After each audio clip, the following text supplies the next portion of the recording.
Hello everybody, hope you're having a wonderful day, because I am. You know, I wanted to do a similar video, that I did with Dr. Stone last week, but now I thought I finished Invincible, let's do what I did last week, let's review it, let's go through every season. So, this video might be shorter, because there's 3 seasons, instead of 3.5 I guess, with Dr. Stone Season 4. I won't speak much about Dr. Stone. If you are gonna watch it, I'm not gonna spoil anything, don't worry. Well, I'll try not to anyway. That's not a promise. 99% promise. Take it or leave it. Don't dislike. That's what I thought. Anyway, so let's start from season 1. Simple, fast. Season 1. Introduction to this popular show, Invincible. I thought season 1 was by far the strongest one. I think the first episode, it started off decent. The middle of it was kind of, it's Invincible. The middle of it was very filler. Not a lot going on. Very minor details, didn't seem anything important. And then the end of it, that's where it pulled you in. It was like, wait a minute, this show has got more. There was more to this show than you think. When Omni-Man just obliterated everyone. I think that was just a catching. And because they put it right at the end of the episode, you want to watch the next episode, see what happens. But I think they really flopped it in with how they did it. They did it right. But I think just with how Invincible is, you can't really do anything else, I guess. Because there was all the episodes after were 90% just random information, not interesting. And then 10% captivating. And we only got the feedback on the Omni-Man thing literally I think it was the last 2 episodes. It wasn't a lot. So currently I think what I'm remembering, I'd probably give it this is tough because I know it's the best season, so I can't give it too low, then I can't give it too high because it wasn't perfect. It wasn't the greatest show I've ever watched. I'd give it a 7. I give it a 7.5. The first season could be a 7.5. It's okay. Again, not the greatest show I've ever watched, but it was definitely the best season. And then, again, okay, if we're ranking this last time, I know this is not very structured, but if we're ranking this last time, this would sit at, I'd probably give it A tier. A tier. I don't know if it's going to be the same tier ranks, but it's A tier. Because, again, Omni-Man was the highlight. There was too many boring side arcs. I don't know if the Stone guy was in season 1 or 2, I don't remember. But his arc was terrible in every season.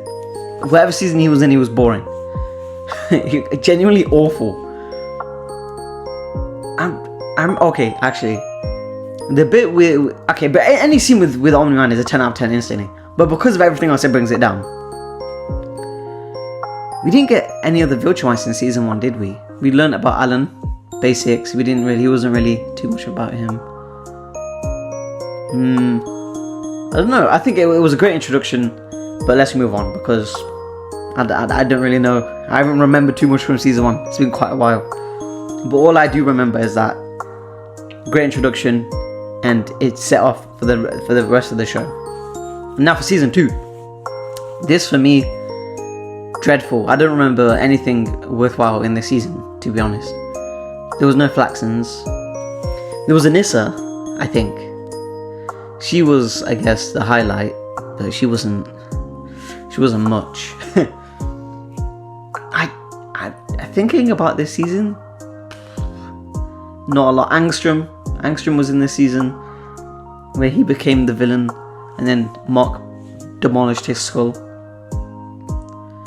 Yeah, I think season 2 was a low point for the show. I'd give season 2, I know, okay, this is my opinion, don't get angry. I'm actually being lenient here. I'm giving season 2 4 out of 10. Yep, I'm sorry. It's the truth, in my opinion. I just thought season 2 was terrible. And on the rankings, if it's up there, whatever, it's on the lowest one, D, E, whatever. Actually, I put it one above the lowest one. So if it goes, yeah, I guess it would just be like C, or it would probably be D rank. That's what season 2 was, in my eyes. Don't forget, this is my opinion, guys, my list, my review. You do not need to get mad at my stuff. Yeah, so nothing really worthwhile. And season 3, okay, this is the season I can talk about the most because I actually just watched it. The starting, okay, I know I can't keep saying this, but the starting episodes were just all, like, the starting episodes, the first 6 episodes were just all filler. Like, nothing interesting at all. Like, I'm sorry if you watched those videos and I wasn't really talking, but I was just sitting there watching. There wasn't a lot to react to. They didn't make it easy. We got Oliver murdering Molotons, that was a highlight. Conquest was a massive highlight, but we'll come to that.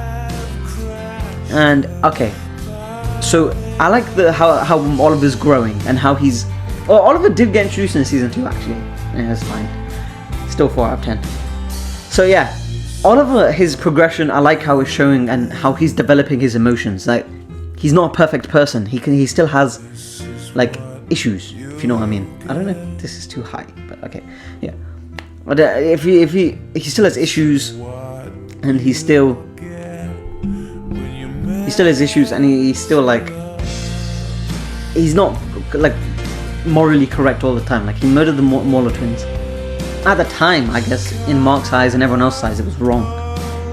But arguably, he is removing the bad guys, so his thinking is correct. It's just the way he goes about it can be a bit harsh, I think.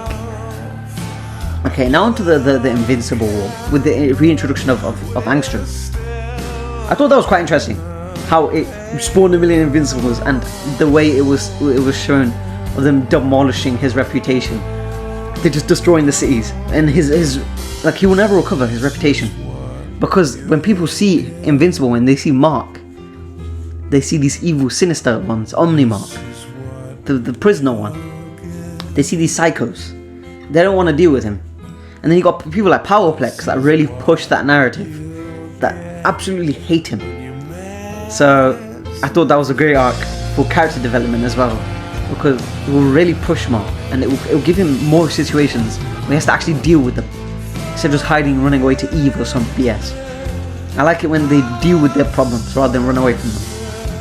On that topic of running away from them, let's go to Conquest. He came down, he was battering Mark. Okay, Mark never had a chance to beat him. But Eve just came in, got absolutely cooked, and then was like, okay, lads, sorry viewers, plot armor time. That's what happens. That's so stupid. She pulls out the plot armor, lasers him, pretty much insta-kills him, which then lets Mark just destroy him. I thought that was so stupid. I think that ruined the whole fight for me. If minus that part, the fight was perfect. Absolutely amazing. Like, genuinely, the fight was ruined by Eve. And like, I like the tense moments where I actually thought Oliver was gonna die from him. He was dying slowly, but then Mark saved him. You needed moments like that, not just moments where Mark just not Mark, Eve just one-shots him. I guess they did it because Mark was never gonna win, and they're trying to give Mark a win over a Viltrumite. But I think it would have been better if you had some other plot line. Like, I just being on Conquest in that way just triggers me. Even though he's not dead, he can come back. Hopefully he comes back. He versus Mark, and they actually have a 1v1 fight. And Mark like beats him properly in a 1v1. No cheating, man. I am begging for that. I've not read the comics or anything. Literally nothing. So please don't spoil it. Please. I know some of you are very, very, very trigger happy with those typing keyboards. Stop. No spoilers. Okay. Now let's rank it. Okay. The rest of the season was terrible. The end was good. I'll probably put it in like somewhere near the center. I'd give it 6. It could be a 6 out of 10. That's a decent rating, okay? Again, Invincible's not my like most favorite show, so it's not bad. It's not bad in my eyes, anyway. It's in the middle, slightly above middle, but it's not like the best. As for the ranking, I'll give it I'll probably give it... Okay, I know I gave it a 6, but I'm going to give it a C tier. Even though 7.5 was A tier, 6 I'm going to give it a C tier. Because the first 6 episodes really ruined that season. I know it has to fill in episodes with lore and story, but the lore and story just... It's not interesting. I'm not going to spoil anything about Arcane, but I will talk about it for like a minute. So you can skip if you want, even though I'm not going to spoil it. Like Arcane, for example, we have lore, we have story, interesting character storylines. They all link in a way, they all lead to a greater purpose. I think, for me, the way I'm viewing Invincible is, it's just one-off random storylines. They do link, but like after a million seasons they'll link, and it will be like the stupidest link. It would be like the Rockman was like Mark's flipping nurse or something when he was born. Like, it's dumb links, it's not interesting links. And there's not a depth. There is loads of lore in Invincible with the Viltrumites, but I feel like it's not done enough, man. It's not fleshed out enough. It's not put in enough. We just get random filler stuff. It feels too filler for me. Way too much filler. Anyway, rant over. I'll let you guys enjoy your day now. Or you could move on to my next other videos. You know, I'd really appreciate that. Maybe subscribe, like, very, very much appreciate it. So, I'm going to pop up my final ranking now. That is the final ranking. I hope you enjoyed this video. I'll see you in the next one. Goodbye.